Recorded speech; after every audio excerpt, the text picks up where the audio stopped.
Beliau juga sebagai dosen akidah filsafah Islam di UIN Sunan Kalijaga, juga sebagai dosen tamu di Universitas Syahid Jakarta 2016 hingga sekarang. Beliau juga menjadi pembicara kajian filsafah di Masjid Jenderal Sudirman, Yogyakarta 2013 hingga sekarang. Sosok beliau memang merupakan pakar dalam filsafah Islam. Beliau menempuh pendidikan S1, S2, sampai S3 di Universitas Islam Negeri Yogyakarta, dan beliau aktif sebagai dosen filsafah di kampus tersebut. Salah satu mata kuliah yang diajarinya ialah filsafah Islam, tematik dua alam atau komodologi, logika hermeneutika Al-Quran dan hadis, hingga logika. Di Fakultas Usuluddin, selain sebagai dosen, beliau juga aktif menulis, dan buku yang terkenal beliau berjudul Filosof Juga Manusia, dan buku Isyraqi, Epistemologi Tasawuf Tradisi Filsafah Persia dalam studi tasawuf, dan masih banyak lagi karya tulis ilmiah yang telah dipublikasikan dalam jurnal-jurnal ilmiah. Mohon maaf Bapak apabila ada kesalahan dari memperkenalkan diri Bapak, saya mohon yang sebesar-besarnya. Mengingat waktu yang terus berjalan, mungkin langsung dari Bapak Dr. Farudin Faiz untuk menyampaikan materinya. Dari saya selaku moderator tidak akan membatasi waktu Bapak, terserah sampean. Sepenuhnya dari saya persilahkan. Oke, baik. Bismillah. Assalamualaikum warahmatullahi wabarakatuh. Bismillahirrahmanirrahim. Alhamdulillahirabbil alamin. Wa bihi nasta'inu ala umurid dunya waddin. Allahumma sholli wa sallim wa barik ala habibina wa syafi'ina sayyidina wa maulana Muhammadin wa ala alihi wa ashabihi wa man tabi'ahum bi ihsanin ila yaumiddin. Amma ba'du, yang saya hormati para alim, para ulama, para pengasuh, para ustadz, dan juga ustazah yang kemungkinan malam hari ini mengikuti kegiatan ini. Khususnya tadi Kiai Haji Lukman Hakim selaku mudirnya Ma'had Ali. Juga khususnya adik-adik, teman-teman, anak-anakku semua yang malam hari ini mengikuti forum kajian yang luar biasa ini. Ini malam-malam kita belajar filsafatan. Semoga sudah siap segalanya. Bismillah, malam hari ini saya dapat tema yang agak berat. Judulnya logika dalam epistemologinya usul fiqh.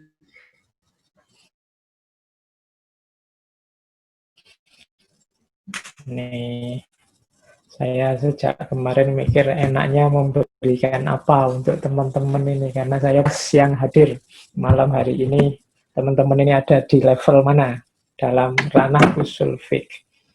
Oleh karena itu mungkin malam hari ini saya tidak panjang-panjang ngomong, saya ngomong beberapa muqaddimah saja yang berhubungan dengan relasi logika dan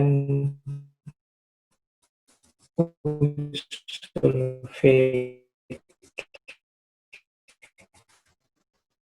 Jadi untuk menunjukkan saja malam hari ini saya ilmu matek atau ilmu logika itu masuk. Oke, baik. Ya. Cuma saya ingin share screen. Adakah yang bisa membantu saya biar saya bisa share screen, teman-teman yang di sana? Ini masih belum bisa saya share screen-nya. Mungkin ada yang bisa men-setting Zoom-nya.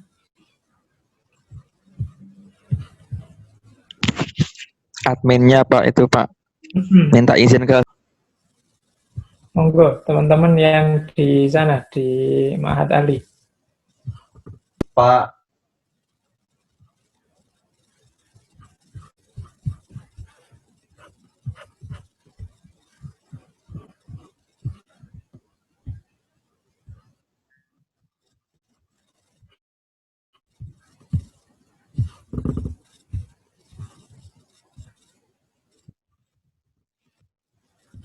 Oke, terima kasih. Semoga sudah bisa dilihat ya share screen saya. Dan semoga malam ini saya tidak terlalu banyak bicara biar teman-teman tidak bingung. Karena materinya mungkin butuh sedikit berpikir. Baik, yang pertama ini ingin saya tunjukkan peta beragama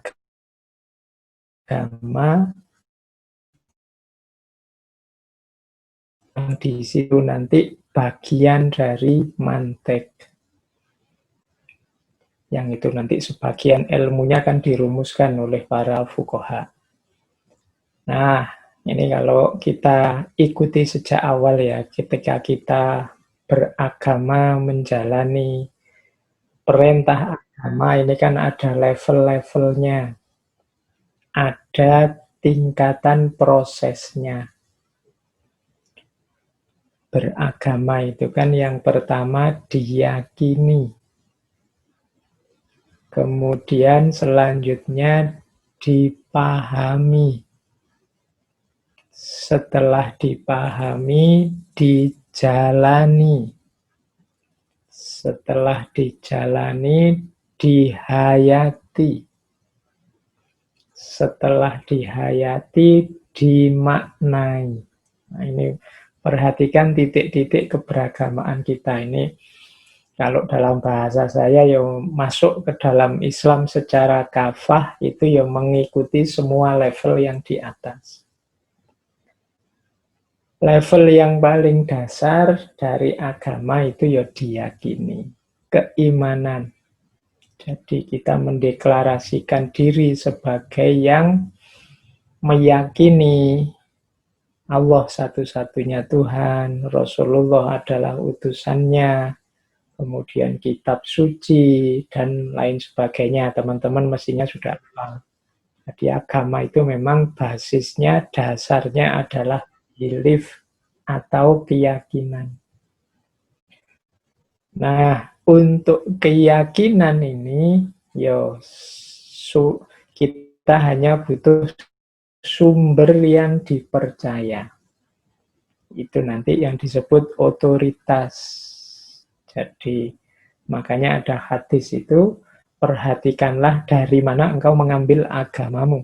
Jadi, ambillah dari yang memang bertanggung jawab, punya otoritas.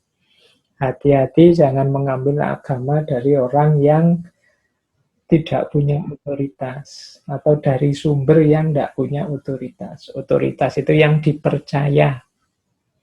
Ya kalau dalam Islam ya yang paling dasar hari ini yang kita percaya ya yang pertama Al-Quran, yang kedua Sunnah atau hadis. Nah, jadi itu keyakinan. Agama yang paling dasar keyakinan. Cuma orang beragama itu kan tidak bisa kalau hanya yakin saja. Dia butuh memahami. Kalau hanya yakin saja nanti tidak ngapa-ngapain. Setelah meyakini terus memahami. Makanya kalian belajar sejak kecil.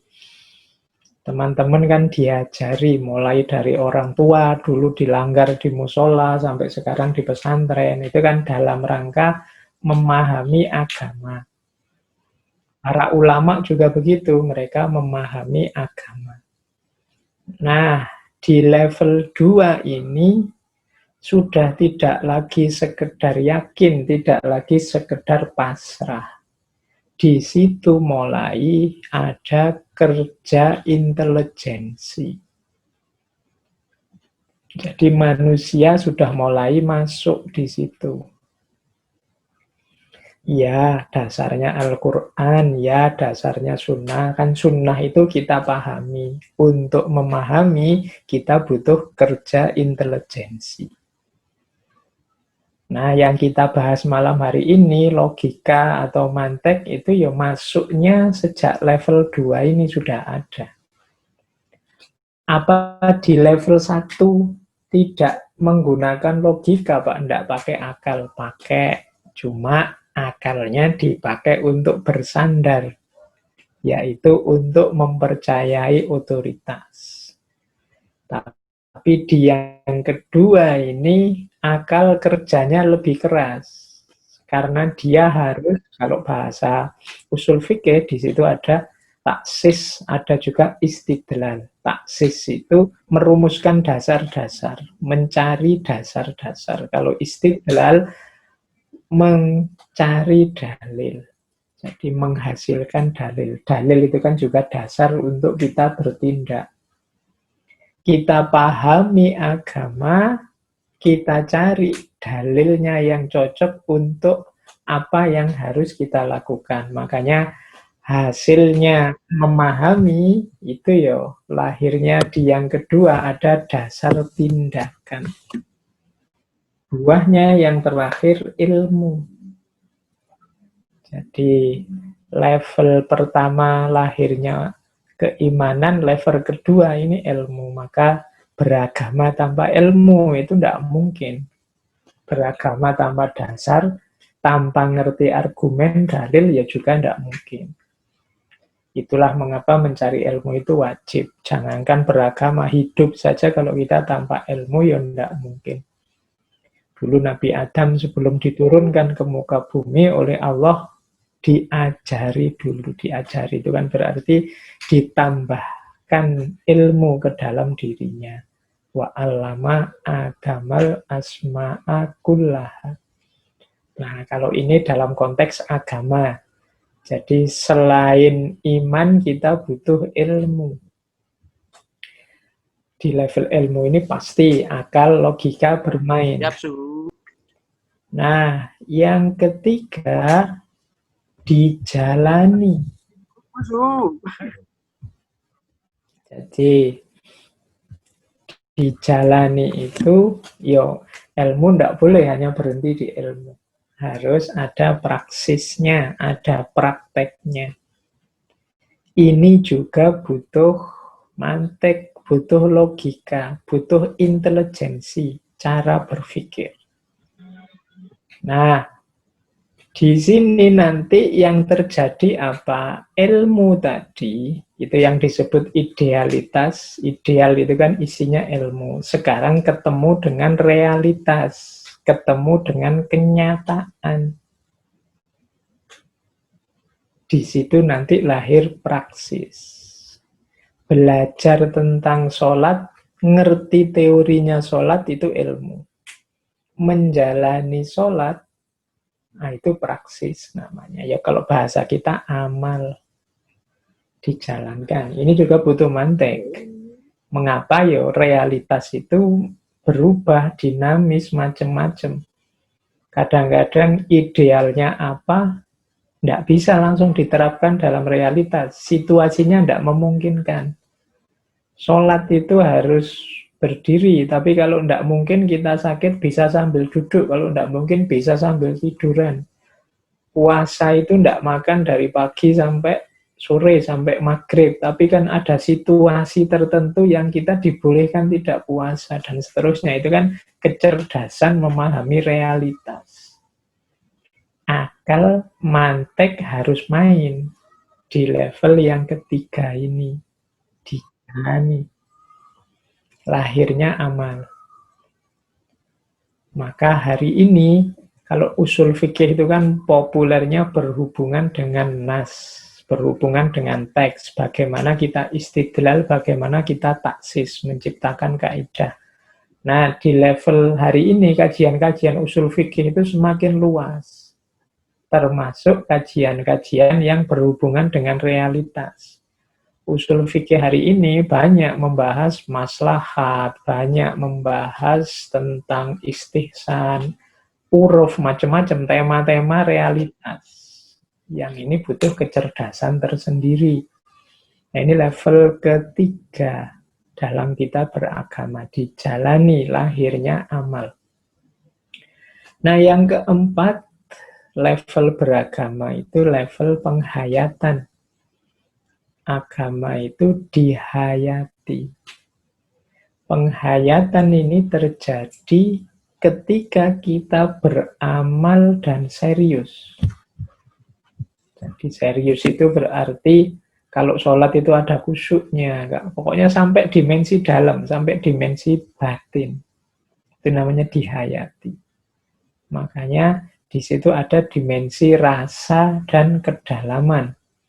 Ini juga butuh intelek, butuh kerja intelek. Orang tidak bisa merasakan kalau di level inteleknya macet. Jadi agama itu tidak cuma amal, dia juga dihayati. Dari penghayatan ini nanti lahir keutamaan-keutamaan atau perbaikan-perbaikan. Disinilah nanti rahasia mengapa orang harus beragama. Agama itu kebutuhan kita untuk menjalankan tugas, tidak hanya tugas yang berhubungan kita dengan Allah, tapi juga berhubungan dengan sesama, berhubungan dengan semesta. Ketika kita serius menjalani agama, menghayati agama secara mendalam, maka akan hidup kita kualitasnya akan semakin baik. Baik secara individual maupun sosial. Disitulah lahir perbaikan-perbaikan, keutamaan-keutamaan. Di sini mungkin mulai dibahas mana manfaat, mana mafsadat, dan lain sebagainya. Itu hasil dari penghayatan. Nah, akhir berjalan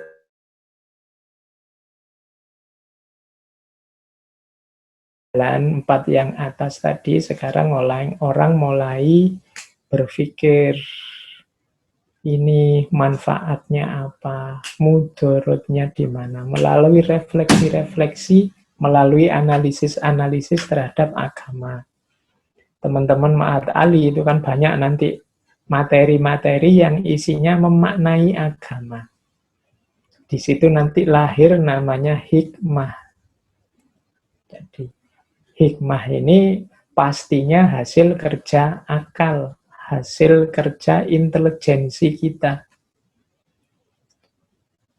Kalau dalam Al-Quran itu kan wa mayyu'al hikmata faqad utiya khairon katsira. Yang diberi hikmah ini diberi kebaikan yang banyak. Karena orang yang nyampe level hikmah berarti dia sudah beragama secara mendalam. Orang tidak mungkin memaknai sebelum dia menghayati. Orang tidak mungkin menghayati sebelum dia menjalani. Orang tidak mungkin menjalani sebelum dia memahami. Dan orang tidak akan mau memahami kalau dia tidak percaya, tidak yakin. Jadi level makna, level hikmah itu level beragama yang dalam. Karena ini proses dalam kita menjalani agama. Jadi perhatikan peta-peta itu dari awal sampai akhir. Ternyata kita beragama itu sejak awal memang sudah butuh intelijensi, sudah butuh akal budi.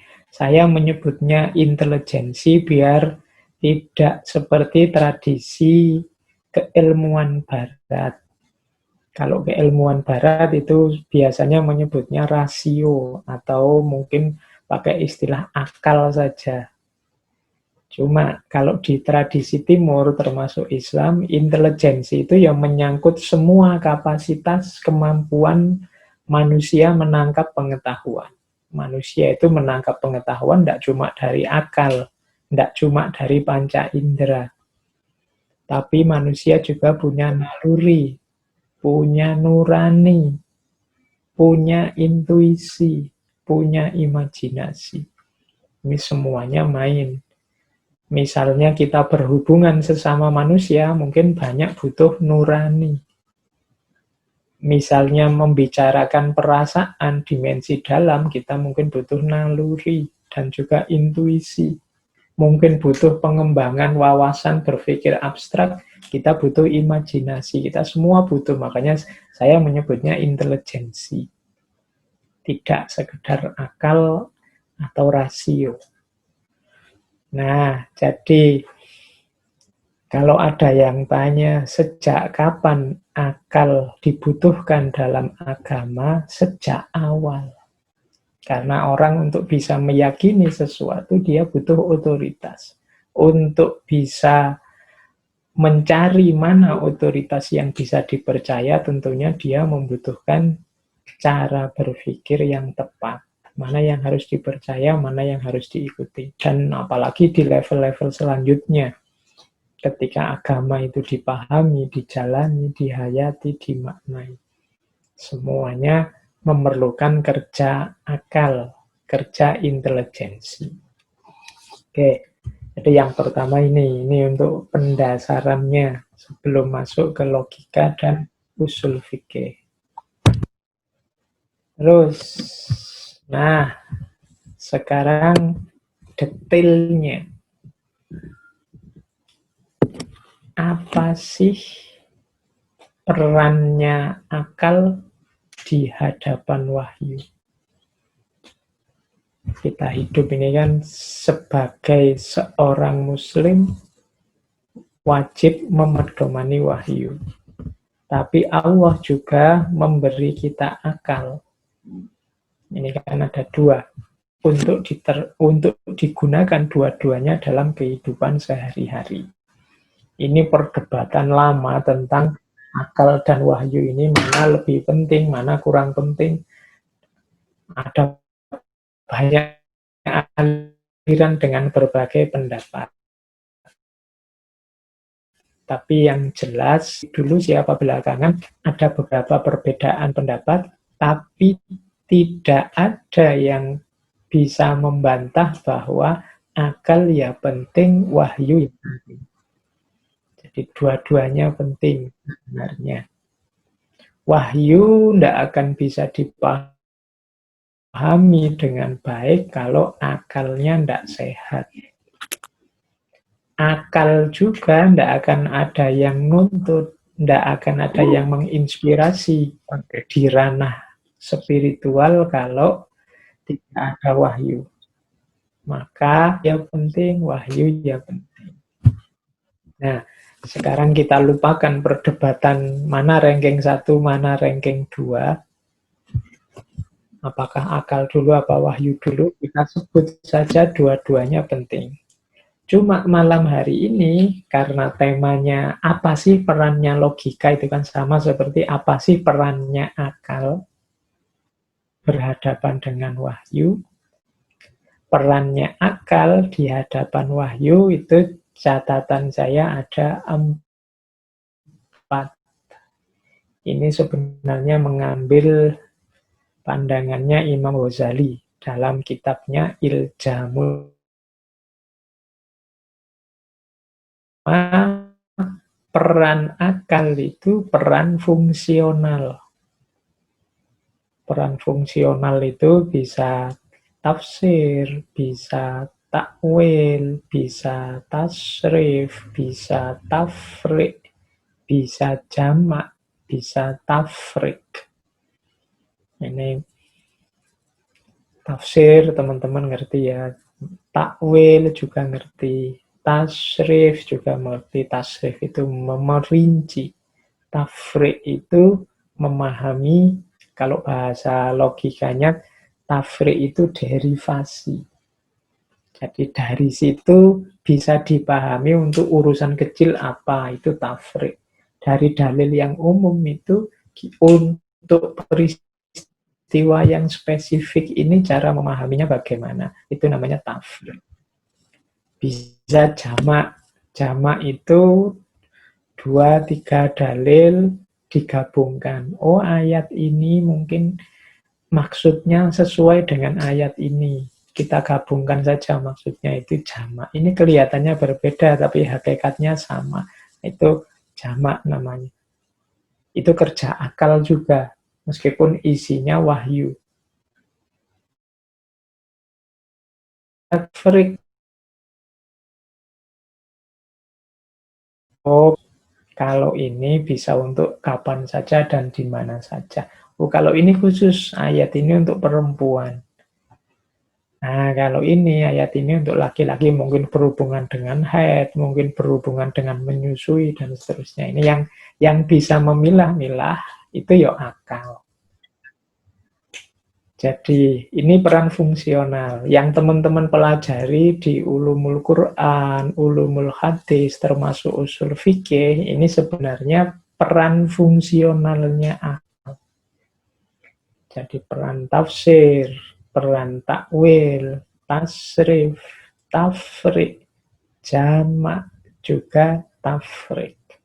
Ini peran paling dasar. Berarti apa? Loh, kalau akal kita tidak jalan, ya kita tidak bisa nafsir. Kita tidak bisa nakwil. Kita tidak akan bisa paham nas. Tidak akan bisa paham wahyu. Tidak akan bisa paham Al-Quran dan tidak akan bisa paham sunnah. Ternyata perannya vital dan dasar. Maka jangan mau kalau ada yang bilang tidak usah pakai akal. Kita itu wajib pakai akal. Yang tidak boleh itu akal-akalan. Kalau akal-akalan itu trik ngawur yang tidak ada dasarnya. Jadi yang pertama itu. Yang kedua, akal kadang memainkan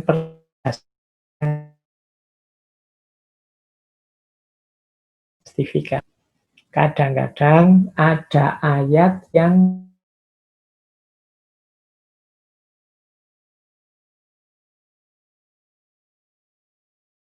banyak yang mengkritik.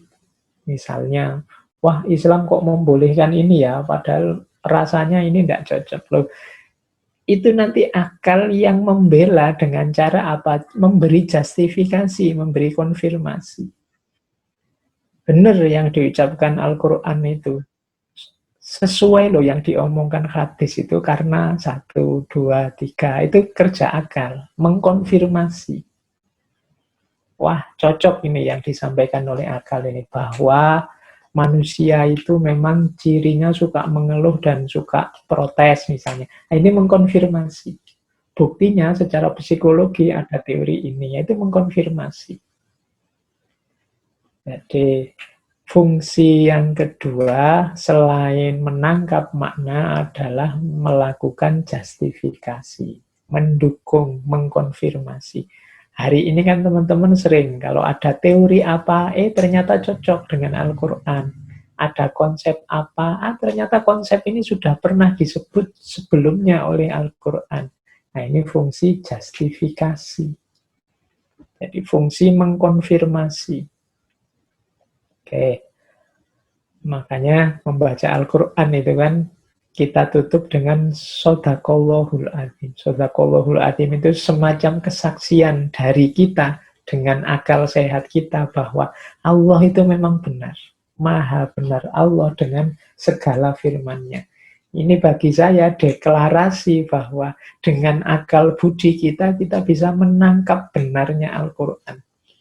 Maka Shadaqallahul Adzim. Apapun isinya Al-Quran. Nah, ini sebenarnya ada di peran konfirmasi atau peran justifikasi. Yang ketiga, peran rasionalisasi. Peran rasionalisasi ini ya seringkali Al-Quran susah kita pahami, tidak rasional kalau pakai cara berpikir biasa. Nah, akal kita hadir untuk merasionalkan. Merasionalkan itu membuatkan dalilnya biar dia jadi rasional.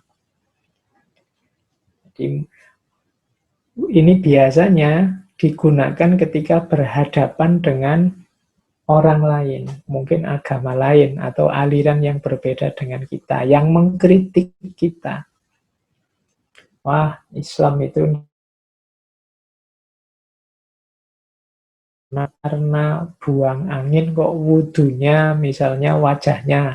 Nah, ini akal hadir untuk menjelaskan itu.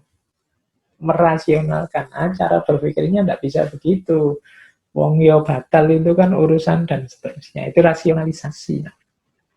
Ada banyak dalam ilmu kalam itu upaya rasionalisasi dilakukan oleh para mutakalim untuk meyakinkan umat lain bahwa kita ini tidak sekedar patuh begitu saja.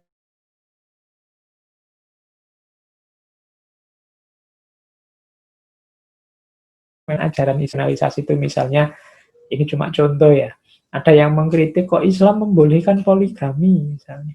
Nah, itu terus ada banyak yang berusaha melakukan rasionalisasi. Misalnya, lo jumlah laki-laki kan lebih sedikit dari perempuan. Ini rasionalisasi namanya. Lo kan karena kadang-kadang ada situasi tertentu yang misalnya tidak punya keturunan, yang penting istri yang pertama boleh kan bisa. Nah, ini namanya rasionalisasi. Jadi akal hadir untuk mencari dasar rasional dari isinya wahyu. Karena seringkali berpikir biasa itu tidak nyampe kita memahami kebenarannya Al-Quran itu. Ya karena keterbatasan kita, maka kita membuat rasionalisasi. Dan yang terakhir, ada kalanya juga akal berperan secara a priori. Kalau a priori ini biasanya untuk hal-hal yang tidak ada dalam wahyu, tidak ada dalam sunnah, dalam hadis. Sementara ini harus diputuskan. Maka akal kerja dengan kreativitasnya sendiri. Nah ini kalau dalam usul fikih ya ini namanya ijtihad. Ini peran a priori. Jadi a priori itu kan maksudnya ya akal saja dia bermain. Mengapa? Karena nasnya yang tegas tentang masalah ini tidak ada. Maka akal kerja secara a priori. Versinya akal. Nah, ini kalau dalam usul fiqh, ya hasilnya ya ijtihad. Mungkin secara kias, mungkin secara istihsan, mungkin secara maslahat mursalat, ya macam-macam. Nah, ini perannya akal. Jadi, akal penting dalam agama karena dialah yang membuat apa yang diinginkan Allah, apa yang dituntunkan oleh Rasulullah bisa kita pahami, bisa kita jalankan. Baik melalui peran fungsional, maupun peran konfirmasi, maupun peran rasionalisasi, maupun peran a priori. Jadi ini yang kedua. Jadi ini paling tidak sampai di level ini, teman-teman bisa menangkap bahwa memang tidak mungkin kita beragama tanpa akal. Tidak mungkin kita menjalani agama tanpa memahami. Baik, sekarang kita mulai masuk ke usul fikihnya. Ini saya banyak mengambil dari Al-Mustasfanya Imam Ghazali. Saya tidak tahu kalau di teman-teman di sana usul fikihnya pakai apa. Kalau saya dulu di pondok sampai hafalan asbah wa nadhoir itu usul fikih. Cuma ya ngertinya cuma dihafalkan saja kalau dulu. Harusnya tidak begitu ya. Usul fikih itu mungkin teman-teman kuncinya untuk mahir dalam usul fikih itu sering dipakai latihan. Qawaid-qawaidnya, metode istinbat hukumnya, dan lain sebagainya.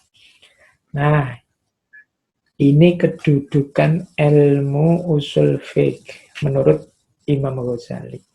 Katanya Imam Ghazali, ilmu itu kategorinya ada 3. Yang pertama, akli mahad. Yang kedua, nakli mahad. Dan yang ketiga, istiwaj. Akli mahad ini mudahnya ilmu-ilmu umum. Matematika, astronomi, fisika, biologi. Yang kedua, nakli mahad. Nakli mahad ini ilmu agama. Tafsir, hadis, dan lain-lain. Ini. Dan yang ketiga, istiwaj. Istiwaj ini ada misalnya usul fiqh. Usul fiqh itu kan ada manteknya. Mantek ini kan logika umum. Tapi juga ada nasnya. Ada wahyunya, ada hadisnya. Nah, ini kan agama. Nah, ini yang campur. Jadi kalau hari ini kampus-kampus Islam seperti IAIN, UIN itu kan sibuk merumuskan bagaimana integrasi, interkoneksi ilmu umum dan ilmu agama. Di Al-Mustasfa, Imam Ghazali sudah punya teori itu. Bahwa memang ada bidang-bidang ilmu yang memang secara sekaligus berhubungan antara yang umum dan yang agama. Itu yang disebut istiwaj. Contohnya usul fikih. Kalau yang nakli maket, mungkin yang di teman-teman Ma'had Ali itu ya sebagian besar ilmunya nakli maket.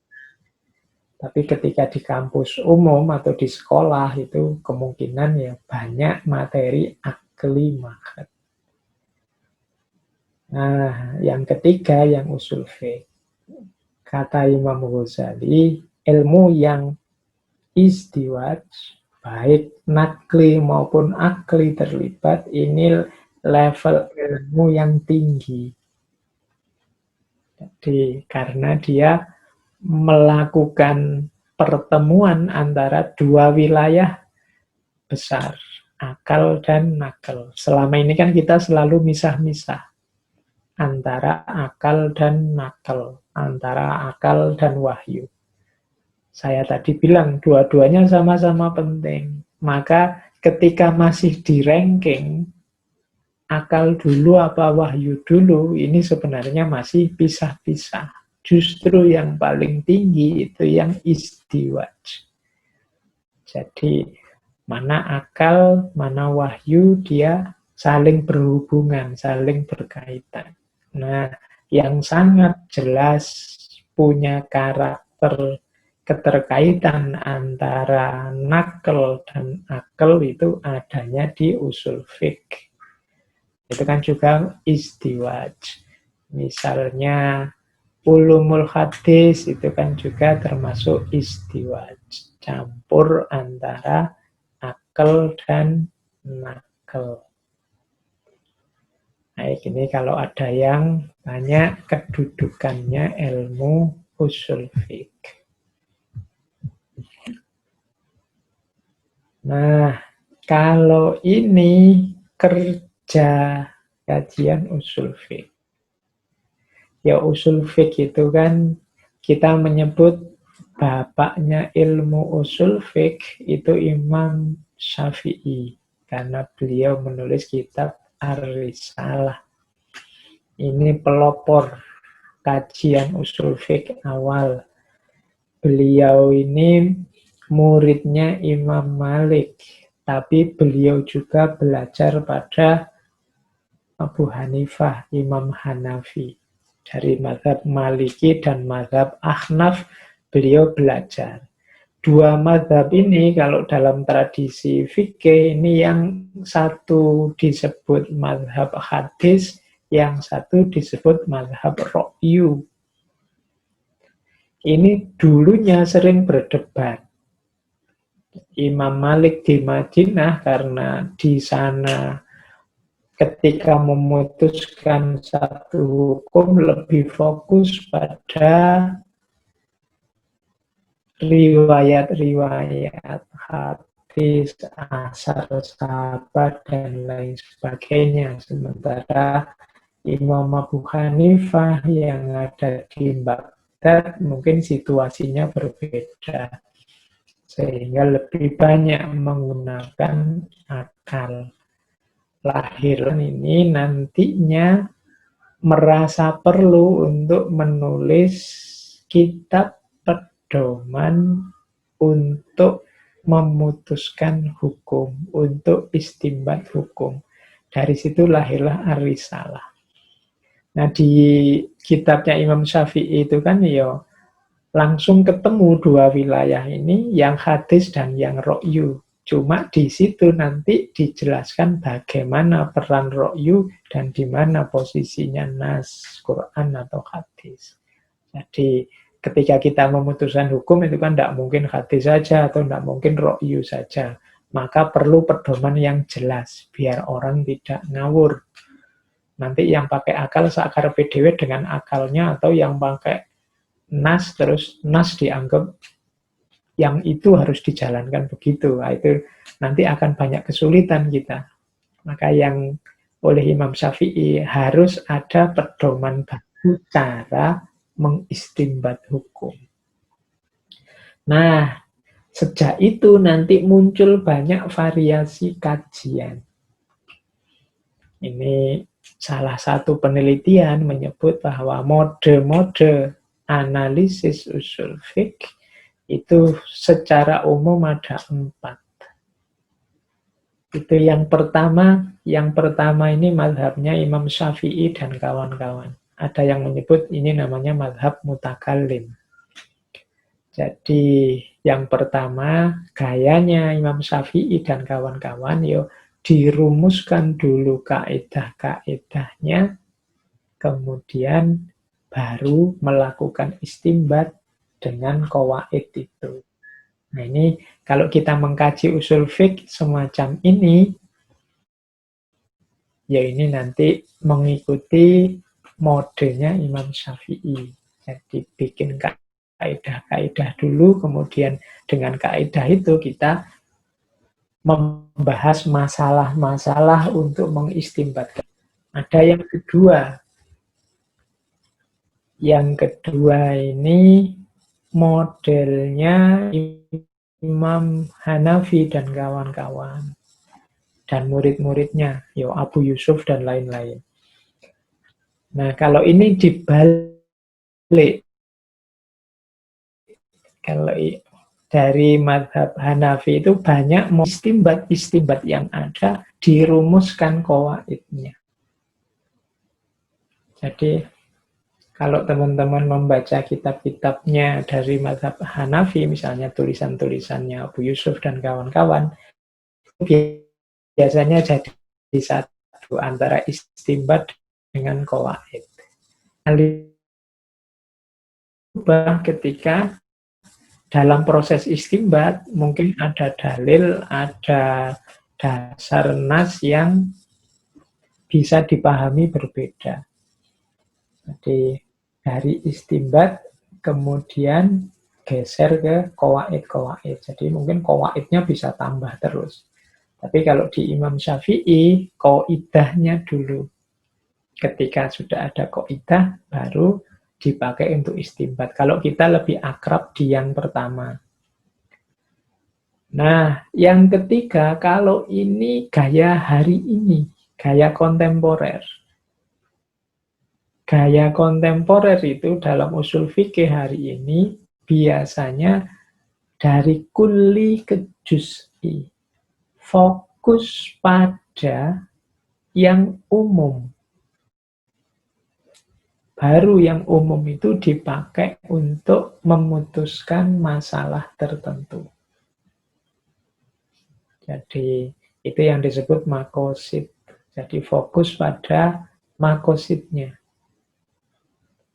Jadi misalnya apa hukumnya rapid test misalnya, atau pakai masker. Nah, itu kan itu masalah juz'i. Untuk memutuskannya ya harus diawali dari yang kulli, yang maqasid. Ya pakai masker itu bagian dari hifdzun nafas, misalnya menjaga jiwa. Bagian dari hifdzun nasl, menjaga keturunan, biar kalau kita semua habis kena corona kan selesai generasi kita dan seterusnya. Jadi diawali dari prinsip umum. Baru diputuskan untuk yang juz'i. Ini gaya kontemporer hari ini banyak bermain dengan model ini. Makanya para tokoh-tokoh fikih, usul fikih kontemporer itu kan banyak mengangkat tema ini, maqasid syariah, maslahat, dan yang sejenisnya. Jadi diawali dari prinsip-prinsip umum. Persaudaraan, moderasi, ini kan prinsip-prinsip umum. Tawazun, dan yang sejenisnya. Kemanusiaan, ini kan prinsip umum. Ini yang jadi dasar memutuskan masalah yang juz'i.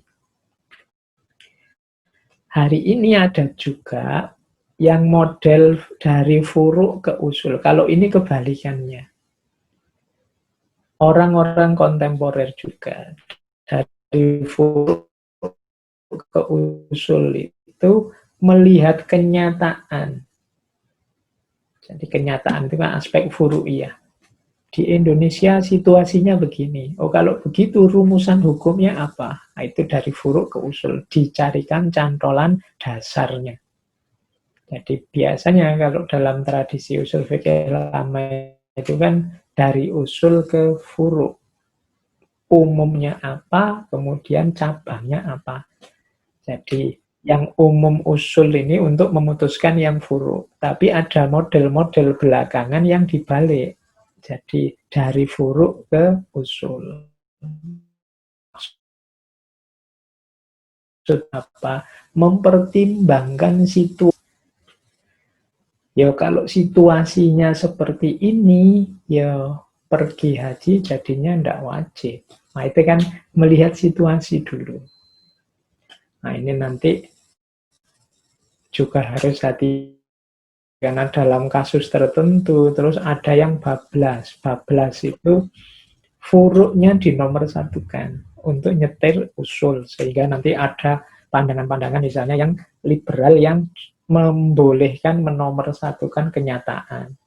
Ya kalau kenyataannya prostitusi itu tidak bisa dibasmi, ya tidak usah dibasmi. Ya itu dasarnya memang furuk. Tapi perlu lebih pintar lagi menyimpulkan, menghubungkannya dengan usul. Cuma ini kita harus belajar dulu lebih luas sebelum menyimpulkan. Nah, ini pola-pola kajian usul fikih. Ya ini tetap perangkat utamanya ya kemampuan berpikir kita. Kadang dari qawaid, kemudian jadi dasar istimbat. Atau sebaliknya, setelah istimbat kita membuat qawaid. Atau dari yang umum memutuskan untuk yang khusus. Atau dari yang khusus menjadi dasar kesimpulan untuk yang usul. Nah ini model-model kajian usul fiqh yang hidup baik dulu maupun sekarang. Ya, biasanya kalau di pesantren-pesantren di sana kemungkinan besar ya polanya qawaid untuk istimbat termasuk di bahsul masail. Hanya saja hari ini banyak dua model terakhir itu, kulli ke juz'i dan dari furu' ke usul.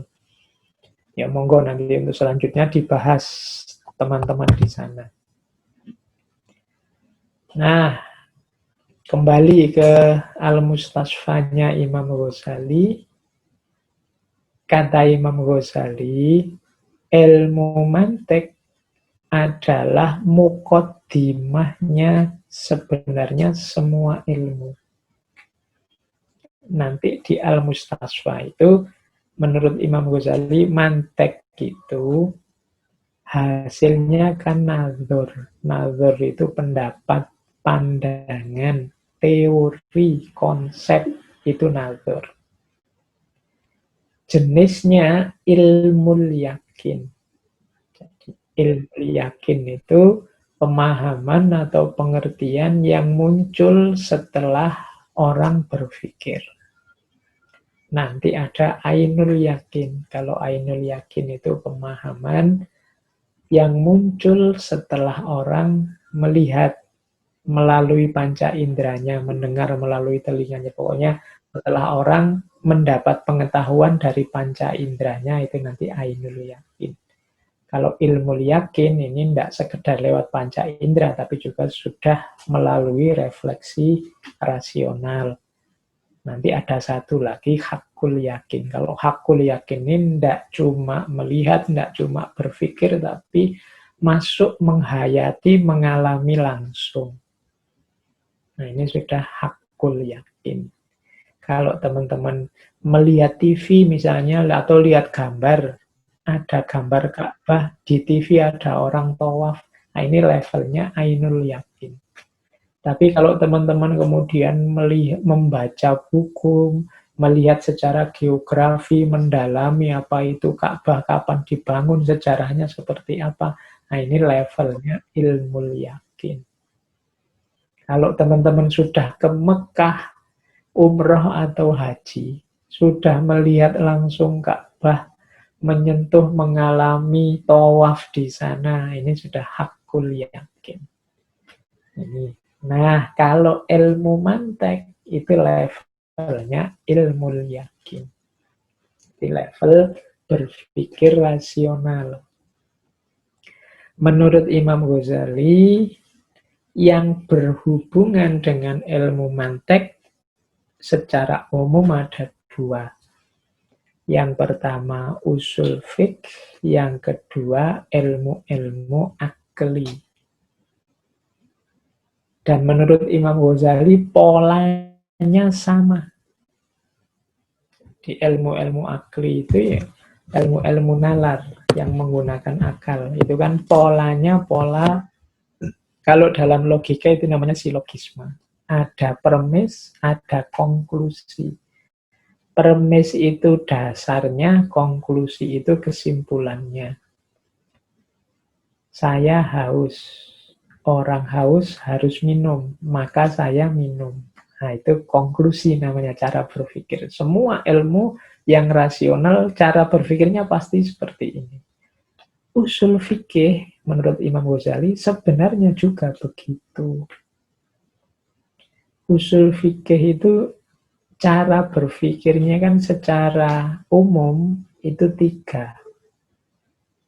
Yang pertama al-masyhurat, yang kedua al-madhnunat, dan yang ketiga al-makbulat. Al-masyhurat itu ya kalau diterjemahkan letterlek ini yang masyhur. Masyhur itu berarti yang kebenarannya sudah pasti.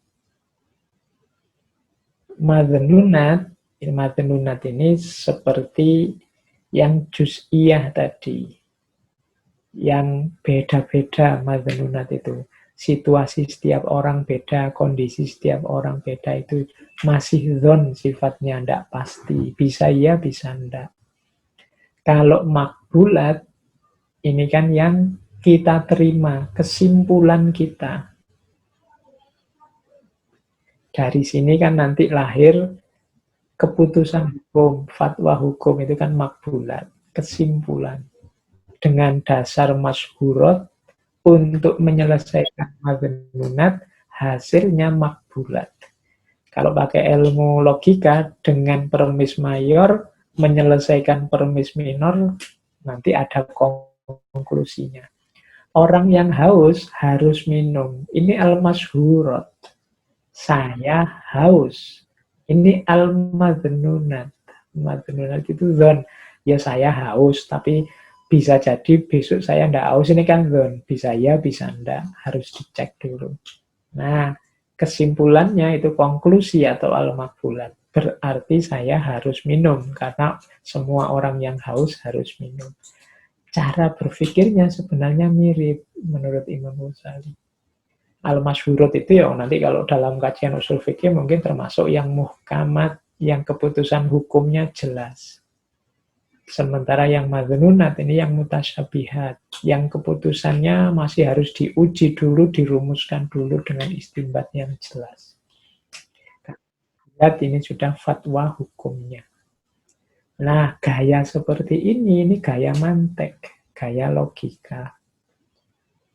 Makanya menurut Imam Ghazali ya ilmu mantek itu, ilmu logika itu muqaddimahnya semua ilmu. Jadi pengantarnya semua ilmu. Kalian kalau ingin belajar apa saja, mau tidak mau harus mampu berpikir yang benar. Berpikir yang benar itulah nanti yang jadi sumbernya semua ilmu termasuk usul fiqh. Maka mantek adalah muqaddimah. Itulah mengapa dulu filsafat itu disebut induknya semua ilmu. Mengapa disebut induknya semua ilmu? Ya karena filsafat tema utamanya adalah cara berpikir yang benar.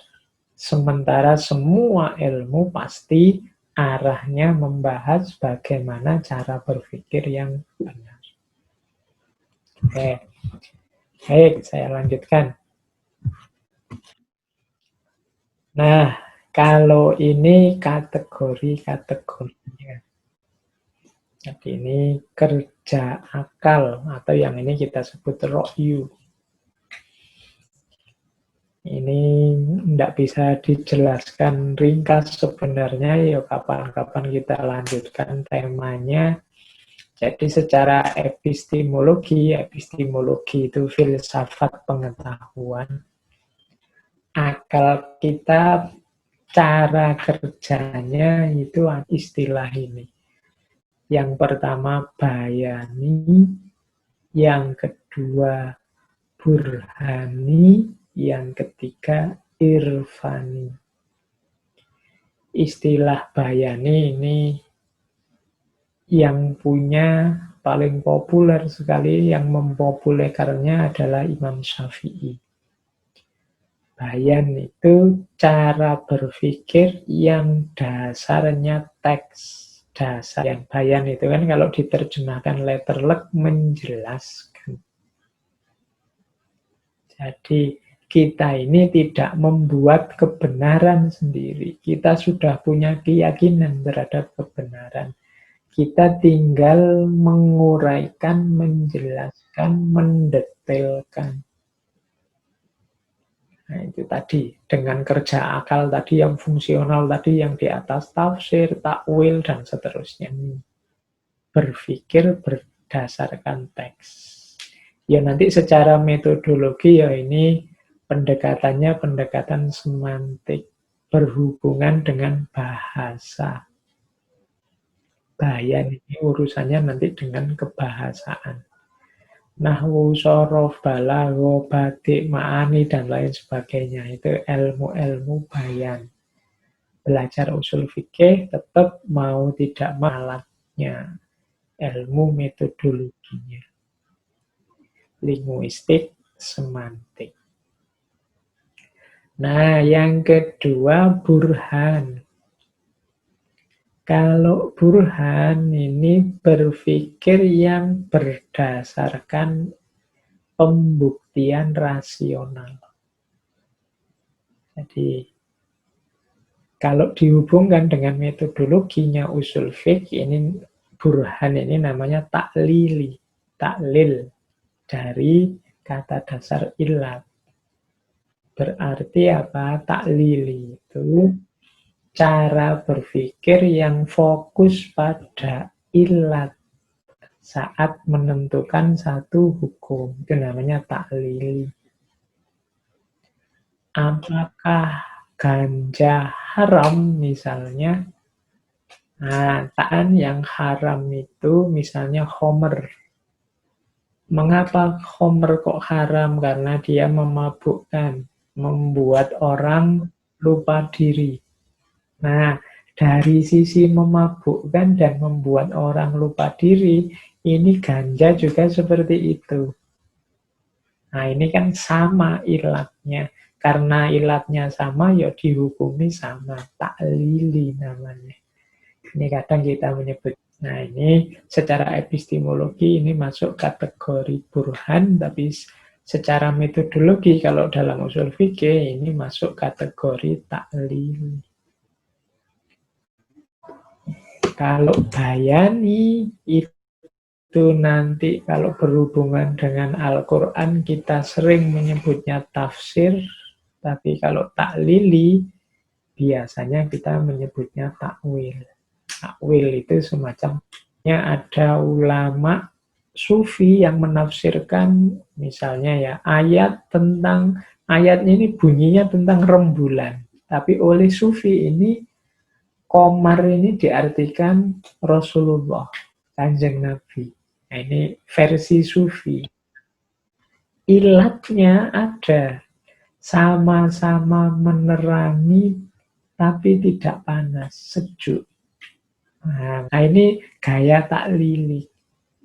Kalau dalam tafsir disebut takwil. Oke. Nah, yang ketiga istislahi. Kalau yang istislahi ini mirip dengan pendekatan modern.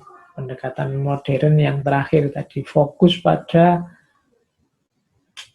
maslahat, fokus pada makosihnya ulumul Quran ya al ibrah bi umumil lafaz, dicari nilai universalnya, bukan situasi spesifiknya. Yang nilai universal itu maslahatan. Biasanya ketika secara bayani, mutasyabihat, secara taklili, susah dikiaskan, terus diputuskan secara istislahi. Nah, kalau secara epistemologi tadi ada istilah irfan. Kalau irfan itu ya modelnya penghayatan, berpikir ini kerja akal atau yang dimaksud rokyu.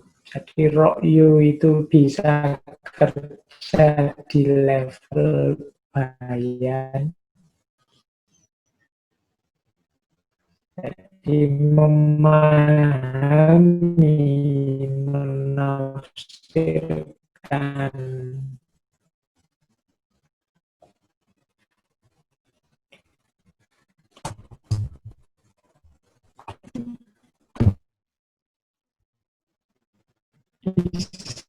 istilahi.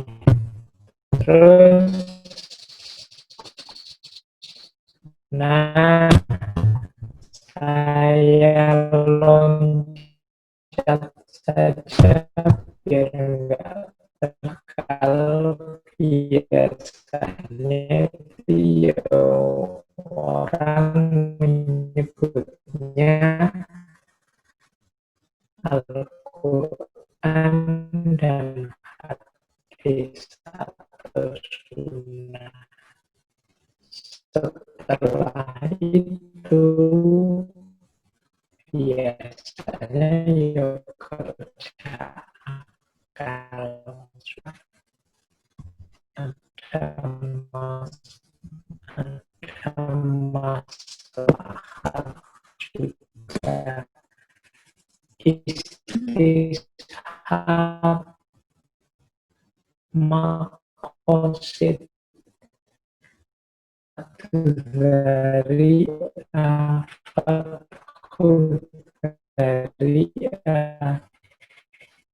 ini usul fikihnya. Malam hari ini kan kita hanya pengantar.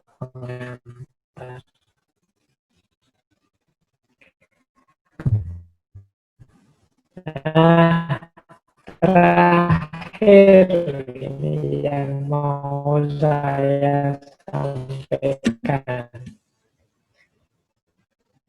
Saya ambil beberapa merumuskan, misalnya ya kalau mau melakukan pemahaman dengan akal, dengan rasio, ada syarat-syarat aman. Kalau memang mau menakwil berarti memahami dengan akal, yo harusnya pada makna yang syaratan majas. Berarti harus mampu kita memahami majas. Katakan bahwa yang dimaksud adalah makna lahiriah. Kalau sudah ada kesepakatan, sudah ada ijma ulama bahwa petunjuk, misalnya kita menakwil apa hasil takwil kita itu tidak tabrakan dengan nas yang lain dan ada dukungan dari harus berhubungan antara akal dan wahyunya. Tidak boleh akalnya merajalela tanpa kontrol atau awam biasa ya tidak usah nyoba jajal, nanti sesat dan menyesatkan.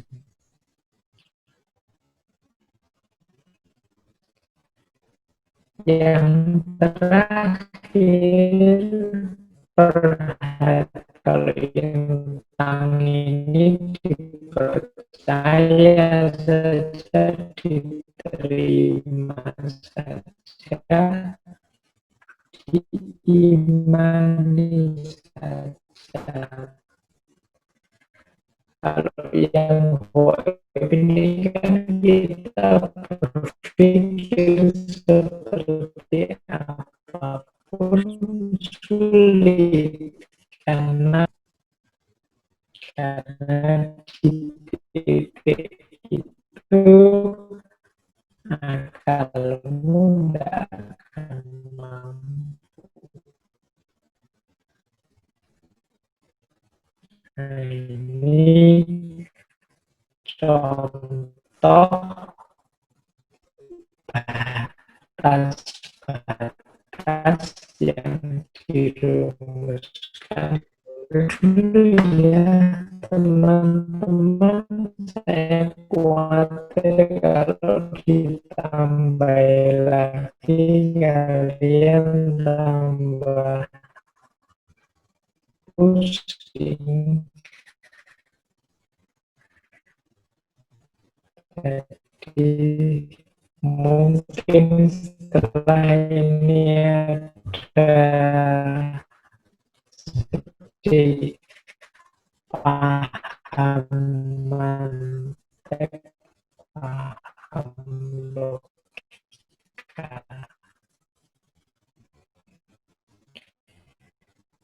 dan baik akal maupun wahyu, agama maupun rasio, ini dua hal yang manusia ini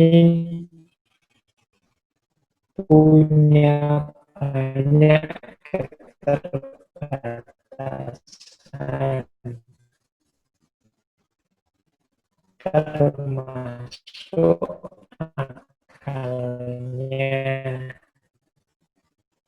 Sepinter-pinternya orang, ya pas saya kira itu dari saya. Monggo saya kembalikan lagi ke moderatornya tadi.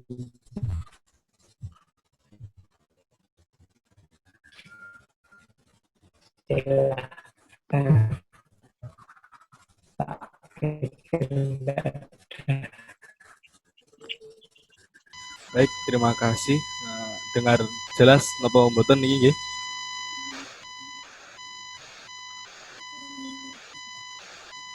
Suaranya jelas.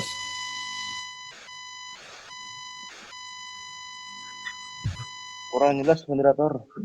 Oke, jelas. Suara putus-putus.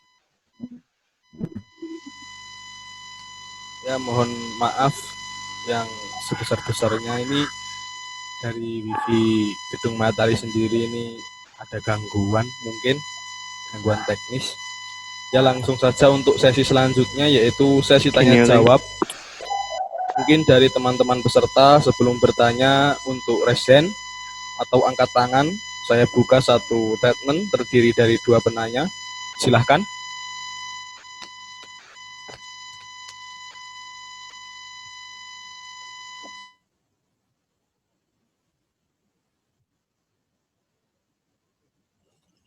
Mohon izin bertanya, moderator. Resen dulu.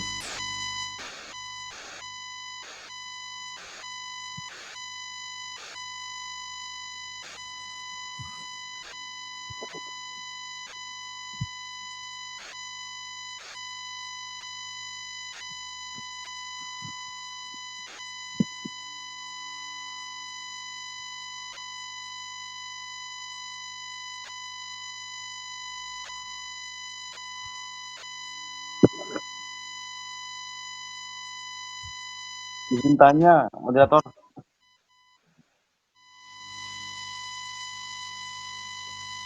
Resen dulu, Mas, coba.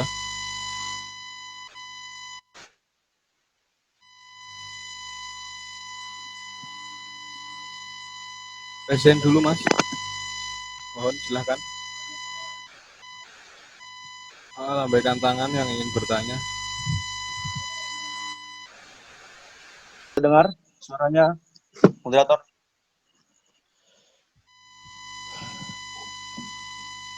Yuk, menurut saya langsung saja. Kalau ada yang mau tanya, monggo, Mas. Mungkin bisa langsung bicara. Assalamualaikum. Waalaikumsalam.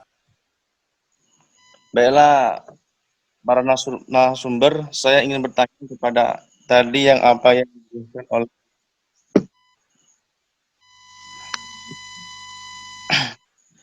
Kang tadi kuli dan juz'i. Sekarang kan ini masa pandemi, suasana COVID, dan kita sudah lihat di kalangan di masjid, di musola, tasawufnya mereka itu di jarak-jarak. Itu apakah masuk kaidah kuli apa juz'i? Kalau memang itu kaidah kuli, apa jelaskannya?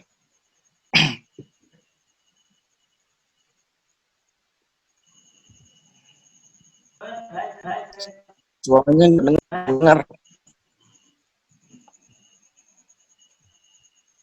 putus-putus.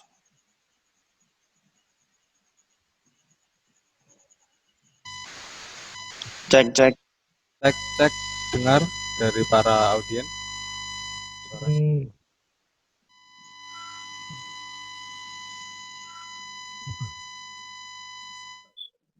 Baik. Halo.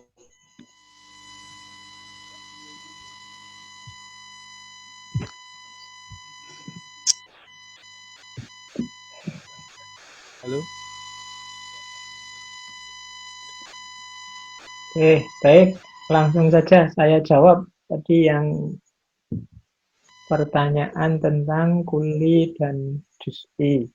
Tentang masjid yang sekarang harus pakai masker, harus jaga jarak, dan lain sebagainya.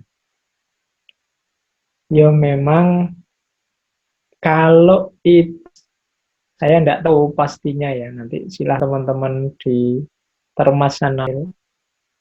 Kalau dulu misalnya, dulu ada kasus yang sama zaman sahabat atau zaman Rasulullah, ada bencana yang menular, kemudian orang disuruh menjauh, kalau ketemu harus jaga jarak, maka ini bukan kuli juz'i, tapi memang sudah ada dalilnya. Jadi ini sudah jenis istinbat. Kuli juz'i itu ketika misalnya begini, tidak ada tentang jaga jarak ini. Berarti kalau kita sekarang jaga jarak, ini ada kemungkinan tidak cocok ini sama syariah. Nah, tapi kemudian dicari prinsip-prinsip yang memungkinkan bahwa ya memang jaga jarak itu masuk. Maksudnya masuk itu ya cocok dengan tuntunan syariah. Misalnya dicari prinsip kuli itu misalnya yang sering dipakai ya makosid. Makosid syariah itu kan ada 5, bahwa hadirnya syariat itu untuk menjaga jiwa, menjaga harta, menjaga nasel, menjaga keturunan, dan lain sebagainya, yang 5 itu. Nah, tadi saya contohkan, orang menjalankan syariat. Nah, ketika kita sholat kok tidak jaga jarak di masa pandemi ini, kemungkinan kita akan terpapar oleh COVID. Ini seperti orang yang bunuh diri akhirnya, nyari penyakit. Wong ya tubuh kita ini amanat dari Allah untuk dijaga, makanya hifdzun nafas kita jaga. Tidak boleh melakukan tindakan konyol mencari penyakit. Nah, dari prinsip menjaga diri, menjaga jiwa inilah nanti, ini kan prinsip umum. Kita terjemahkan dalam kasus khusus, oh berarti kalau kita menjaga waktu sholat, menjaga jarak, itu ya termasuk menjaga hifdzun nafas tadi. Tidak masalah, berarti bukan sesuatu yang berlawanan dengan syariat. Tidak berlawanan dengan syariat, tapi manfaatnya besar, ya kita jalankan saja. Nah, ini namanya logika kuli ke juz'i. Tapi kalau zaman dulu sudah ada, oh zaman Umar misalnya, ada cerita yang seperti itu. Misalnya, oh kalau ada bencana menjauhlah, kalau ada pandemi menghindarlah. Oh, itu berarti ya ini namanya bukan kuli juz'i, tapi ya istimbat saja. Jadi memutuskan hukum sesuai dengan kasus, mengikuti asarnya para sahabat. Oke, baik. Saya kira itu, Mas, tentang tadi kuli dan juz'i. Bisa tanya lagi Pak narasumber? Monggo. Cek masuk. Bisa dengar nggak Bisa saya? izin moderator dari Ahmad Ali Tarmizi. Makasih. Nah, bisa dengar ya ini ya. Ya, dengar. Bisa, bisa. Alhamdulillah. Ya, dengar. Ini mohon maaf sekali ini tadi mungkin ada kendala terkait sinyal dan lain-lain. Mohon maaf. Mungkin untuk penanya yang kedua, mohon silahkan.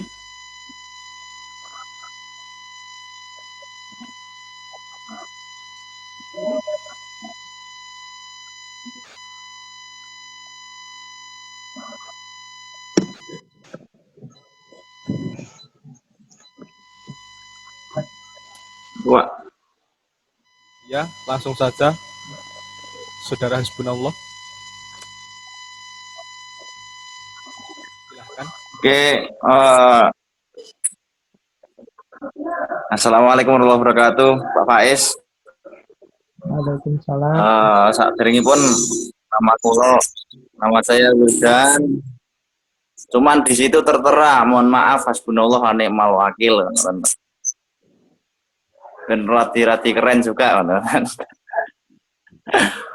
Niki ngeten Pak Faiz. Menawi ada beberapa pertanyaan dari kula terkait mode istimbat daripada mustahid tersebut. Nah, terus ngeten tadi kan itu disebutkan bahwasanya para mujtahid itu menggunakan a priori yang mana itu hasil dari istimbat tersebut. Dan ini yang menjadi pertanyaan pertama adalah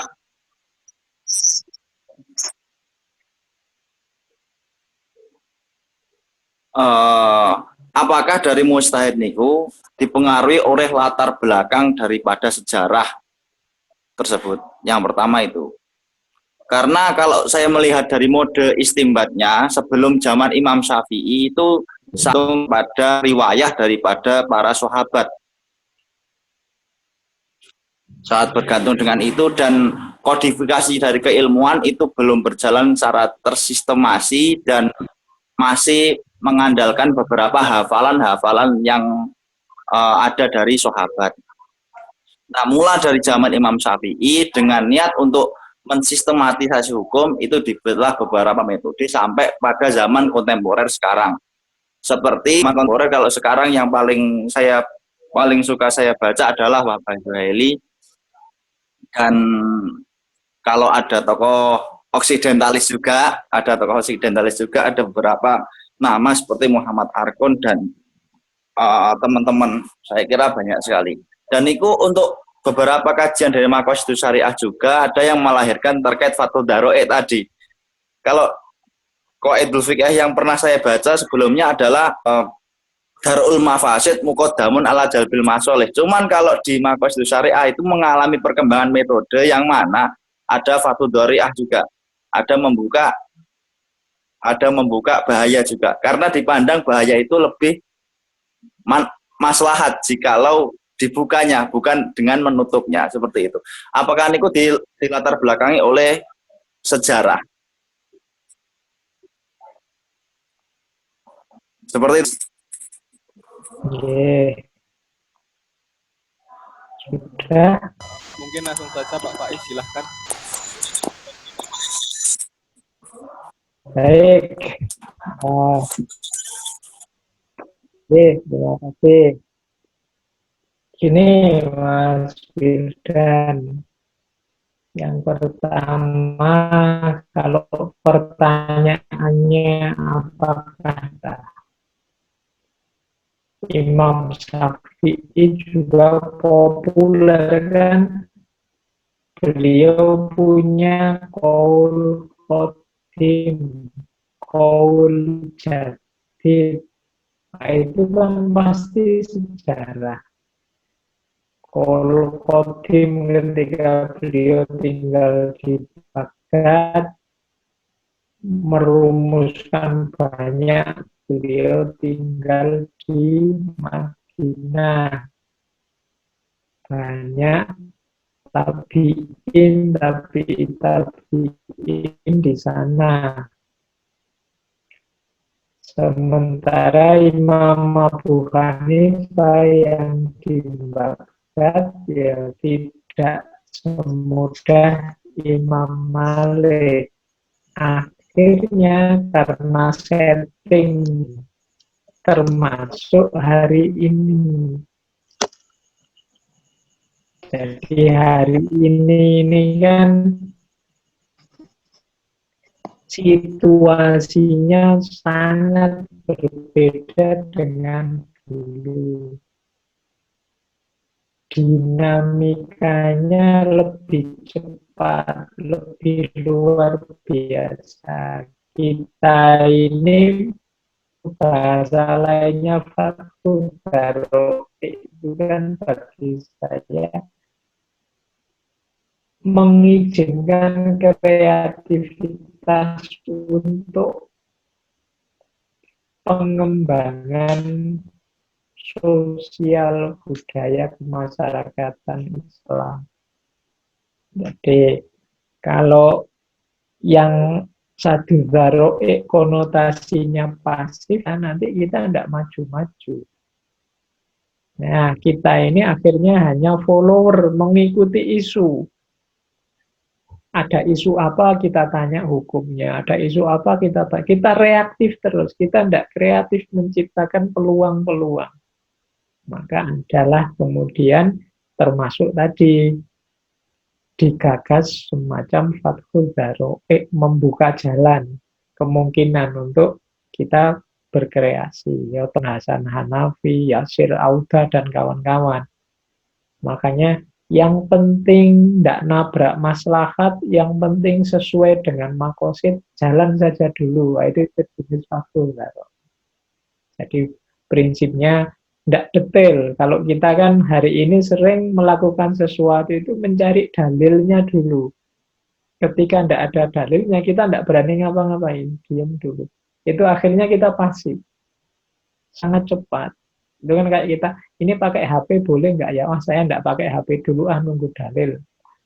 TikTokan boleh nggak? Wah, saya tidak TikTokan dulu lah, nunggu dalil. Apa-apa kan kita kalau gaya lama semacam ini. Nah, Fathul Dharo'ik itu asal tidak bertabrakan dengan makosid, tidak tabrakan dengan maslahat, jalan dulu. Ya kecuali yang sudah jelas salahnya, yang sudah jelas kelirunya, tapi perkembangan-perkembangan baru peradaban diikuti saja untuk kita aktif saja. Itu yang saya sebut selalu berkorelasi dengan sejarah. Tidak ada yang tidak nyambung dengan sejarah. Zamannya memang sekarang begini. Ya mungkin kalau nanti zaman ini kan katanya mau kiamat, ontran-ontran lagi, rame, gegeran lagi, kita balik lagi, kita rodok pasif lagi harusnya. Kita satu dharo'ik lagi, sudah jangan terlalu maju, ini zamannya tidak karu-karuan ini. Ya, mungkin bisa begitu lagi. Ya memang sejarah. Jadi sejarah pasti sangat berpengaruh dalam tata pikir kita. Makanya teman-teman yang di sana, oke, belajar usul fiqh, ya, tapi juga jangan buta sejarah. Jadi ngerti sedikit-sedikit sejarah, ngerti sedikit-sedikit sosiologi tentang budaya sekitar, biar ilmunya tidak berjarak dengan kenyataan. Karena kadang-kadang ilmu yang kita sendiri, akhirnya ilmunya cuma dihafalkan di kelas. Tersisa hanya sampai waktu ujian. Begitu ujian selesai, lulus, kita tidak berani lagi ditanya tentang ilmu itu, sudah lupa Pak, kemarin hafalannya hanya untuk ujian. Itu karena ilmunya tidak nyambung dengan sejarah kita. Maka belajar yang ilmu keterkaitan usul fiqh dengan sejarah. Baik, monggo kalau masih ada yang bertanya lagi. Baik, terima kasih Bapak Fahrudin. Cek bisa dengar nggih, lancar nggih.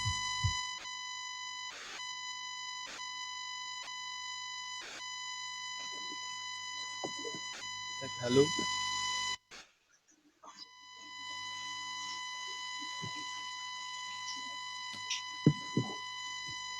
Cek halo. Ya, langsung saja untuk penanya terakhir. Saya Ini ingin terakhir. tanya lagi, moderator. Ya, terakhir.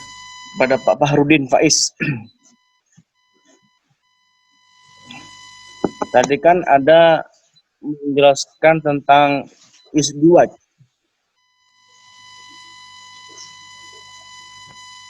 Halo, cek. Dengar? Halo, cek. Bisa dengar suara saya?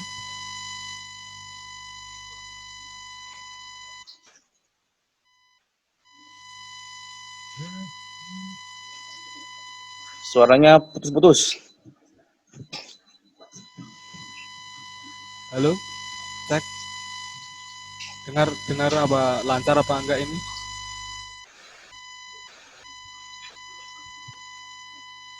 Cek.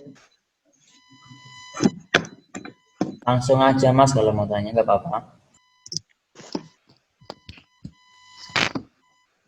Ya mungkin langsung saja mengingat waktu.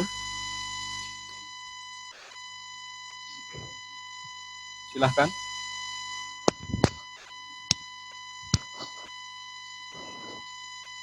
Halo, Halo, dengar nggih? Ya silahkan. Langsung ya aja, dengar. langsung aja. Oke, baik. Yalah, tadi kan Bapak moderat narasumber menjelaskan tentang isdiwaj. Lah, kan isdiwaj bukan hanya untuk usul fikih, tetapi ilmu hadis juga bisa masuk isdiwaj. Bagaimana caranya kita mengetahui tentang isdiwaj di ilmu hadis? Itu aja. Bagaimana cara mengetahui tentang isdiwaj di kitab ilmu hadis, Pak Farudin? Oke, oke, sudah, Mas? Udah, Pak. Oke, baik. Langsung saya jawab, Mas, tentang istiwa di ilmu hadis. Jadi istiwa itu kalau menurut penjelasannya Imam Ghazali, ilmu yang seperti logika, metodologi juga masuk. Itu istiwa. Kalau dalam konteks ilmu hadis, ilmu hadis itu sendiri bukan yang hadisnya berdiri. Ilmu umumnya kan di situ banyak. Misalnya setiap hadis kita harus mengerti asbab wurudnya. Itu kan ulumul hadis itu asbab wurud itu kita harus mengerti sejarah, kita kan dengan makna saja. Kajian-kajian matan hadis itu kerja akal yang luar biasa. Jadi ini yang disebut istiwaj. Jadi agamanya ada, fikih ya usul fikih itu istiwaj. Fikihnya agama, tapi usul fikih itu istiwaj. Gabungan antara wawasan umum dan wawasan agama. Ini yang oleh Imam Ghazali disebut ilmu yang tinggi. Karena butuh banyak wawasan sekaligus. Memahami hadis itu ya tidak cukup, kita hanya ngerti artinya saja atau terjemahannya saja. Kita butuh ilmunya yang lebih dalam. Kita butuh olah pikir yang lebih dalam. Makanya dua dalam bidang hati.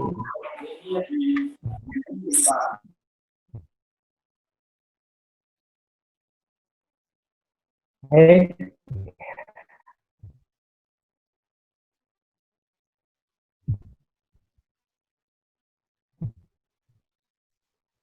Mungkin masih ada lagi.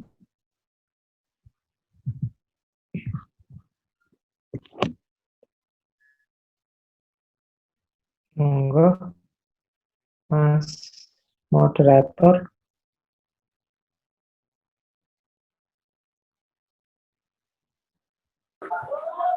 Halo, selamat malam, boleh bertanya?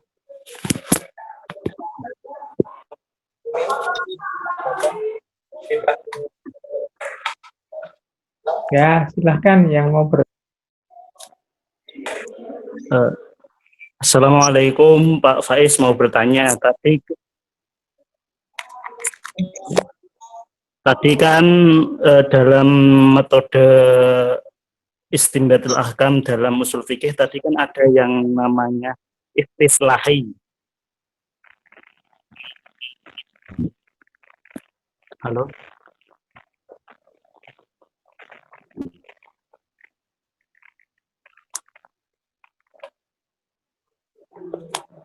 Halo. Yuk dilanjutkan, Ya tidak itu. apa-apa. Ya, istislahi tadi kan apa tadi wadil ahkam syariah lil wakilah hatisati laisa biha kitab wala sunnah. Terus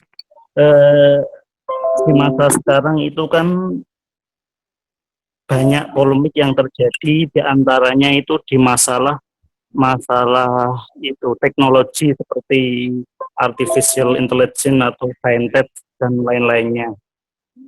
Dikembalikan kepada teori tadi yang thoriqatul furu' ke usul dan dikaitkan ke banyaknya teknologi, ke permasalahan teknologi, misalnya kan ke mata uang elektronik lah. Terus bagaimana menumbuhkan konsep berpikir kita ketika kita ingin menjawab permasalahan tersebut? Terima kasih.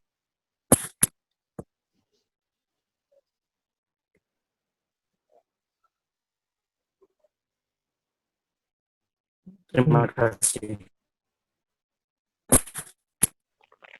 Ya, mau. Oke, baik. Lihat hasilnya.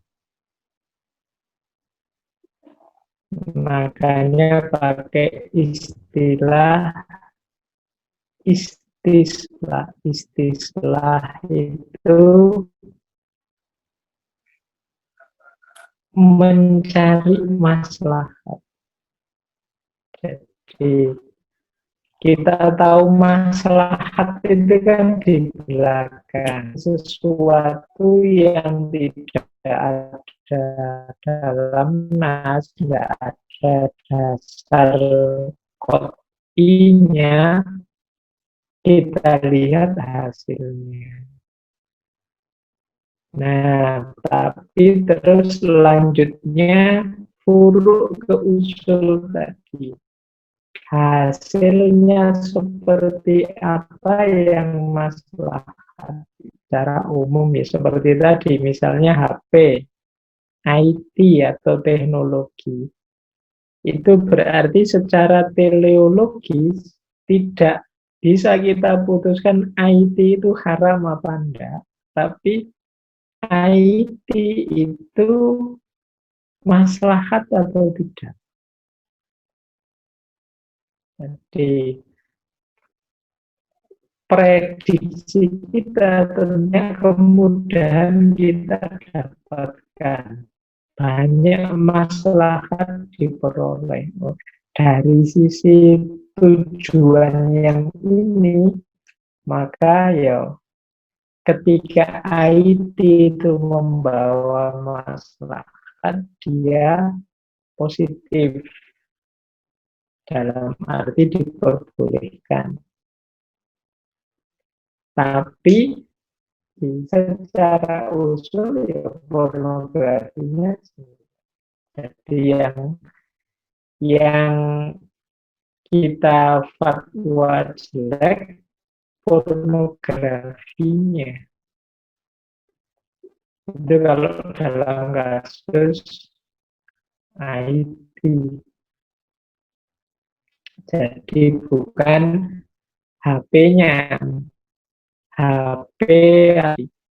Bahkan nanti mungkin ada yang zatnya ini sebenarnya mungkin misalnya ya kadang keliru atau salah, tapi maslahatnya ada. Contoh misalnya, bohong itu zatnya bohong pada anaknya biar mau minum obat. Obatnya pahit tapi dibilang manis kok ini, enak kok ini. Yang penting anaknya minum obat. Loh, ini kategorinya kalau pakai dalil enggak mau, enggak jadi sembuh anaknya minum obat. Tapi dengan logika maslahat bahwa ini ada telos, ada tujuan yang baik di akhirnya, maka bohong ini bisa dimaklumi, sah diputus general kalau dari aspek istilah. Makanya logikanya dari furuk ke usul biasanya dengan model yang penting tidak nabrak yang usul, yang pokok-pokok. Yang bertanya,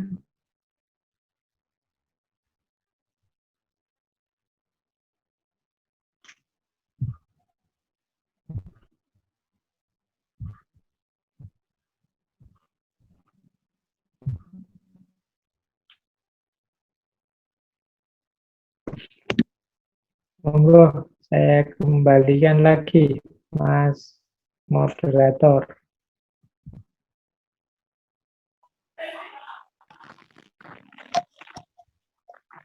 Ya, cek bisa dengar ke Bapak seluruh audio.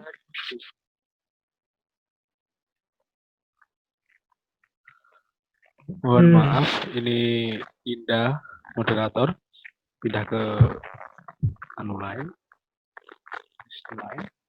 Mungkin cukup itu.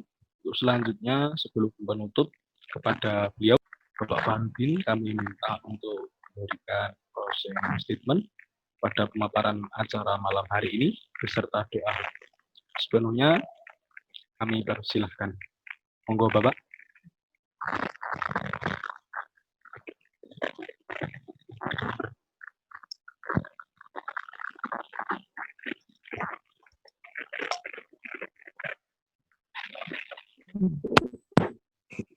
Membawa manfaat, maslahat, barokah untuk kita semua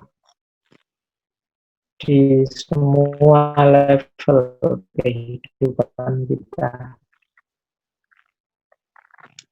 Lahadiniyah wa ala kulli niyatin sholihah.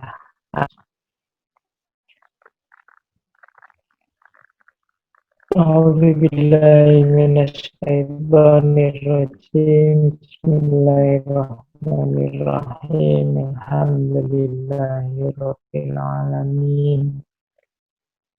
Allahumma shalli ala Muhammad wa ala ali Muhammad dan yuwafi ni'amahu wa yukafi ummat wa barakatan fil rizqi wa taubatan qoblal maut wa rahmatan indal maut wa maghfiratan ba'dal maut. Allahumma hawwin alaina fi sakaratil maut wa najatan minan nar wa indah hisab. Allahumma arinal haqqa wafna hadha tamban illa wafarta wala aiban illa satarta wala hamman illa farrojta wala dainan illa qadaitah wala hajatan min hawaijid dunya wal akhirah illa qadaitaha ya arhamar rahimin. Ya latifan bi khalqi ya aliman bi khalqi ya khabirun khilqi hasanah wa qina azabannar. Subhana rabbika rabbil izzati amma yasifun wa salamun alal mursalin walhamdulillahi rabbil alamin. Baik, teman-teman, saya kira cukup pertemuan kita malam hari ini. Kurang lebihnya mohon maaf. Wallahul muwaffiq.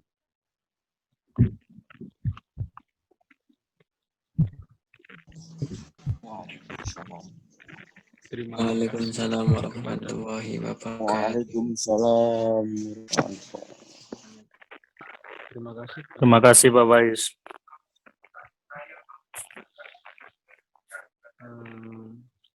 Mungkin mari kita tutup acara pada malam hari ini dengan bacaan hamdalah bersama-sama. Alhamdulillahirabbil alamin.